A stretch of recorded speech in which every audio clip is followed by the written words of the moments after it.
बहुत स्वागत, आप देख रहे हैं कहानी कुर्सी की। मैं हूं सौरभ, आपके साथ हमारे मेहमान हर्षवर्धन त्रिपाठी जी, विजय त्रिवेदी जी, विनोद अग्निहोत्री जी और समीर चौगांवकर जी स्टूडियो में मौजूद हैं। पाकिस्तान की सेना की किधर भपकी भारत को आपको मैं दिखाऊंगा, लेकिन उससे पहले कुछ तस्वीरें आपको दिखाता हूं।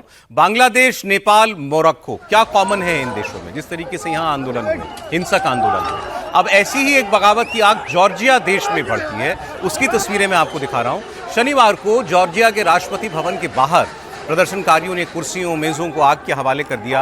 हाथों में यूरोपियन यूनियन और यूक्रेन के झंडे लिए ये हजारों लोग यूरोप या मौत के नारे लगाने लगे। पुलिस ने भीड़ को रोकने के लिए आंसू गैस, वाटर कैनन, पेपर स्प्रे सबका इस्तेमाल किया।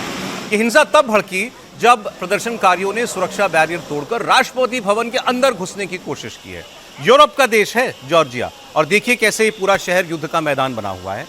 यहाँ जो अपोजिशन पार्टीज हैं उनका ये आरोप है कि सरकार में बैठी जॉर्जियन ड्रीम पार्टी ये रूस समर्थक एजेंडे पर काम कर रही है और देश को यूरोप से दूर ले जा रही है। हाल के दिनों में मिखाइल केलेशिवली जॉर्जिया के राष्ट्रपति बने हैं और उन्हीं का विरोध हो रहा है। अब लोग इसको भी जेनजी आंदोलन कह रहे हैं। अब ये जेनजी आंदोलन जो नेपाल में हुआ था, अभी तो यही नहीं पता लगा उसके पीछे कौन कौन से जेन ABC बैठे थे, अभी तो खुलासा होना बाकी है। लेकिन आपने देखा उसके बाद मोरक्को में ये होने लगा, अब जॉर्जिया में ये होने लगा है। हर जगह भौगोलिक स्थिति के हिसाब से अलग अलग नाराजगियां और अलग अलग विषय होते हैं। यहाँ यूक्रेन वॉर का असर पड़ रहा है इसके ऊपर। रूस और राष्ट्रपति पुतिन के प्रभाव वाले जितने आस पड़ोस के उनके देश हैं, जाहिर है कि वो उनकी फॉरेन पॉलिसी या डिफेंस पॉलिसी अलाइंड रहती है। जैसे बेलारूस उनका सबसे करीबी दोस्त है इस वक्त चीन के बाद। ऐसे ही जॉर्जिया के जो मौजूदा सरकार है वो उनके साथ चल रहे थे। लेकिन इन लोगों को ये लगता है वहाँ के कि हम अगर यूरोप के साथ रहें तो हमारा भविष्य बेहतर है, बजाय कि हम रूस के इन्फ्लुएंस जोन के अंदर रहें। सर, जॉर्जिया सोवियत संघ का हिस्सा था एक ज़माने में, और सबसे दिलचस्प बात यह है कि सबसे ज़्यादा समय तक सोवियत संघ पर हुकूमत करने वाले जोसेफ स्टालिन जो थे वो जॉर्जिया के ही थे। अच्छा। जब सोवियत संघ का विघटन हुआ, जॉर्जिया भी अलग हो गया, लेकिन जॉर्जिया पर रूसी प्रभाव लगातार बना रहा और रूस हमेशा कोशिश करता है कि जॉर्जिया उसके प्रभाव में ही रहे। क्रीमिया एक छोटा सा देश था जिसको रूस ने अपना हिस्सा ले लिया। जॉर्जिया को लेकर के भी रूस की नज़र हमेशा जॉर्जिया पर रहती है। उसको लगता है कि जॉर्जिया हमारा हिस्सा देर सवेर बन जाए, लेकिन जॉर्जिया की जनता जो है वो रूसी प्रभुत्व के खिलाफ है। उसी वजह से यूक्रेन के लोग खिलाफ हो गए। और ये भी बड़ी दिलचस्प बात है कि रूस में, सोवियत संघ में ख्रुश्चेव और ब्रेजनेव दोनों यूक्रेन के थे जो लगातार वहाँ के शासक रहे। तो यूक्रेन और जॉर्जिया ने ही सोवियत संघ पर शासन किया कायदे से, वहाँ के नेताओं ने। लेकिन अब वो रूस के प्रभुत्व से पूरी तरह मुक्ति चाहते हैं। और दूसरा जो लोकतांत्रिक ढांचा यूरोप का है उसको वो आकर्षित करता है और यूरोप का विकास आकर्षित करता है इन देशों को। तो इसीलिए वो यूरोप के साथ जाना चाहते हैं। उनको तो यूक्रेन भी चाहता था सर, यूक्रेन का क्या शुरू हुआ, इसीलिए नाटो के साथ वो मेंबर बन रहा था यूक्रेन। तो ये प्रभाव वही है। और जिस तरह रूस और यूक्रेन का युद्ध लगातार चल रहा है, अब उसका असर मुझे लगता है जॉर्जिया के लोगों पर भी पड़ रहा है। तो क्या ये भी पश्चिमी देशों की जो ताकतें हैं वो वही लोग इसके पीछे भी हैं? नहीं, वहाँ पर क्या हुआ कि जब पिछले साल इलेक्शंस हुए थे 24 में, तब से ही अनरेस्ट हो रहा है। वहाँ पर भी वही हो रहा है कि इलेक्शंस में गड़बड़ी हुई। वोट चोरी नहीं कर रहे, लेकिन वो कह रहे हैं कि गड़बड़ी वहाँ पर हुई है और तब से अनरेस्ट वहाँ पर चल रहा है। फिर उसके बाद अभी कुछ और इलेक्शंस 25 में भी लोकल लेवल पर हुए थे, उनको लेकर हो रहा है। जॉर्जिया का, जैसे विनोद जी ने भी कहा ना, पहले रशिया का हिस्सा था, वो नॉर्थ रशिया के से जुड़ा हुआ है। ईस्टर्न यूरोप, वेस्टर्न एशिया और नॉर्थ रशिया, और उसके साउथ ईस्ट में अजरबैजान, तो वहाँ पर है। और वो केवल झगड़ा चल रहा है यूरोप की पावर और रशिया की पावर के बीच में, और उसमें एक बहाना मिल गया है अनरेस्ट का इलेक्शंस को लेकर। इलेक्शंस में जो गड़बड़ी हुई है, तो अब वो जेन जी कर रहा है यूरोप और रशिया। मतलब इसको देखा जाए यदि इंटरनेशनल मसले पर, तो यूरोप वर्सेस रशिया का ही एक नया रूप है जो झगड़ा चल रहा है, जो उसको आप यूक्रेन की तरह से भी आप जिस तरह से अचानक कैसे शुरू हो जाता है ये सब? अभी मोरक्को में चल रहा है, तो नेपाल के बाद देखिए, नेपाल के बाद भी दो तीन देश हो चुके हैं। देखिए सर, इलेक्शन को लेकर यदि अनरेस्ट होता है तो वो धीरे धीरे बढ़ता जाता है।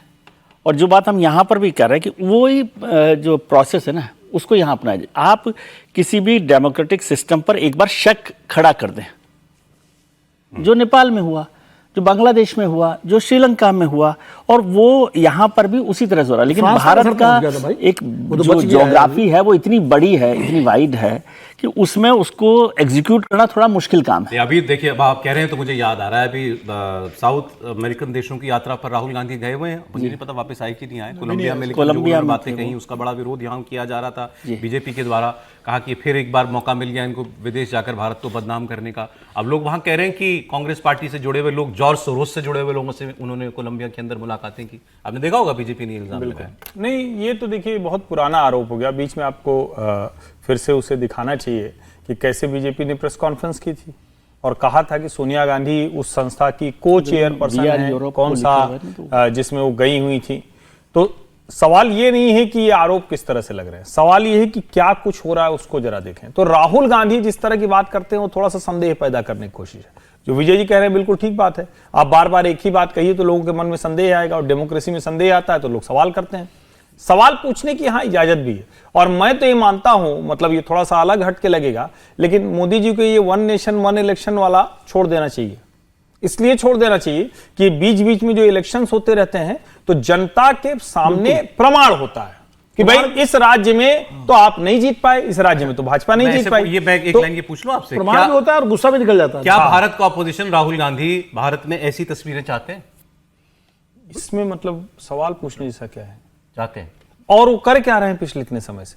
वरना अभी मई 2024 में चुनाव हुआ है, आप मुद्दों को लेकर सिर्फ और सिर्फ डेमोक्रेटिक प्रोसेस पर संदेह खड़ा कर रहे हैं। वोट चोरी जैसा जो जनता का अपमान करने वाला शब्द है उसको इस्तेमाल कर रहे हैं। मैं फिर कह रहा हूं, वोटर लिस्ट में गड़बड़ी और वोट चोरी दोनों अलग है। वोटर लिस्ट में गड़बड़ी को लेकर विपक्ष को खूब आंदोलन करना चाहिए, एकदम घुटनों पर ला देना चाहिए चुनाव आयोग को। लेकिन जब आप वोट चोरी कहते हैं तो आप जनता के ऊपर भी एक तरह से अपमानजनक टिप्पणी कर रहे हैं। जो सरकार में है उनके ऊपर तो कर ही नहीं। तो राहुल तो यही चाहते हैं, उनको लगता है कि सत्ता चली गई, लेकिन हो नहीं पा रहा है भारत में। ये तस्वीरें जॉर्जिया की इसलिए हम आपको दिखा रहे थे, एक जगह फिर जो सत्तारूढ़ वही है ना, उसमें भी वो बैनर्स वी आर यूरोप करके चला रहे, तो वो रशिया वर्सेस यूरोप का ही एक बेसिकली वही। अब देखिए ये वाला अगर कहेंगे तो वी आर भारत करके पाकिस्तान बांग्लादेश में चल सकता है। पाकिस्तान में क्या हो रहा है वो आपको बताता हूं। ऑपरेशन सिंदूर की मार खाए पाकिस्तान जो है अब भारत को एक बार फिर धमकाने की कोशिश कर रहा है। रह रहकर पाकिस्तान इसके सबूत खुद ही देता है कि हमको बहुत मार पड़ी। अब डीजी ISPR मतलब इनकी सेना का जो मीडिया विभाग के प्रमुख होते हैं, उसकी तरफ से एक स्टेटमेंट जारी किया गया है जिसमें कहा गया कि अगर अब युद्ध हुआ तो हम भारत में घुस के मारेंगे।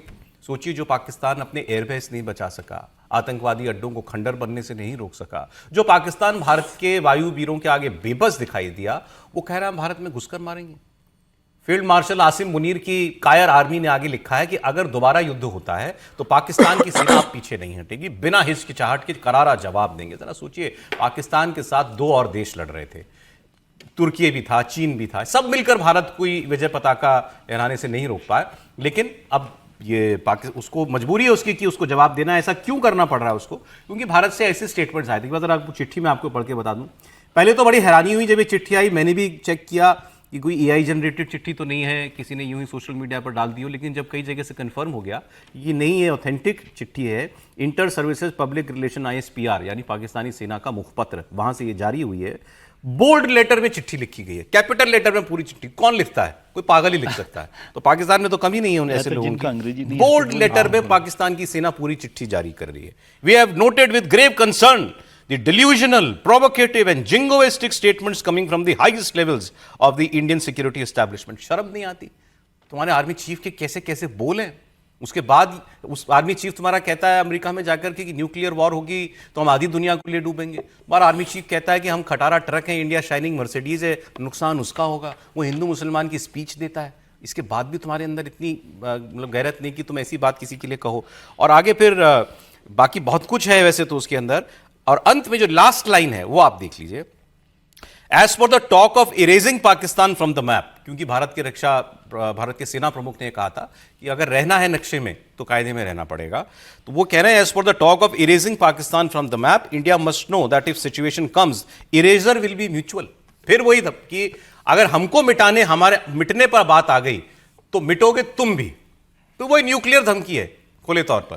समीर जी देखिए, 7 मई को जो पाकिस्तान को मार पड़ी थी उसका दर्द पाकिस्तान का समय समय पर निकलते रहता है और जिंदगी भर दर्द रहने वाला है। जिस तरीके से राजनाथ सिंह ने अभी गुजरात गए थे दौरे पर, दशहरे के दिन जिस तरीके से राजा सिंह का जो बयान आया कि भाई पाकिस्तान का, अगर पाकिस्तान ने फिर से हिमायत की तो पाकिस्तान का भूगोल बदल देंगे, द्विवेदी साहब का जिस तरीके से बयान आया, सीडीएस साहब ने जिस तरीके से, चौहान साहब ने बयान दिया था, और अभी सिंह साहब ने जिस तरीके से बयान दिया, उसके बाद से पाकिस्तान का दर्द और बढ़ गया। पाकिस्तान को ये लग रहा है कि अब की बार अगर युद्ध होगा तो हमारी क्या स्थिति होगी, और अपने डर के कारण इस तरीके से बयान दे रहा है। मुझे लग रहा है कि अभी राजनाथ सिंह ने जिस बात का जिक्र किया था कि सर क्रिक में जिस तरीके से पाकिस्तान हिमायत कर रहा है कि वो जो एरिया 96 किलोमीटर का, वहां पर वो जिस तरीके से इंफ्रास्ट्रक्चर बना रहा है, उस एरिया को अपना बनाने की वो कोशिश कर रहा है। तो राजनाथ सिंह ने बहुत स्पष्ट कहा कि सर क्रिक में अगर फिर से पाकिस्तान ने कोई कोशिश की तो वही अंजाम भुगतना पड़ेगा।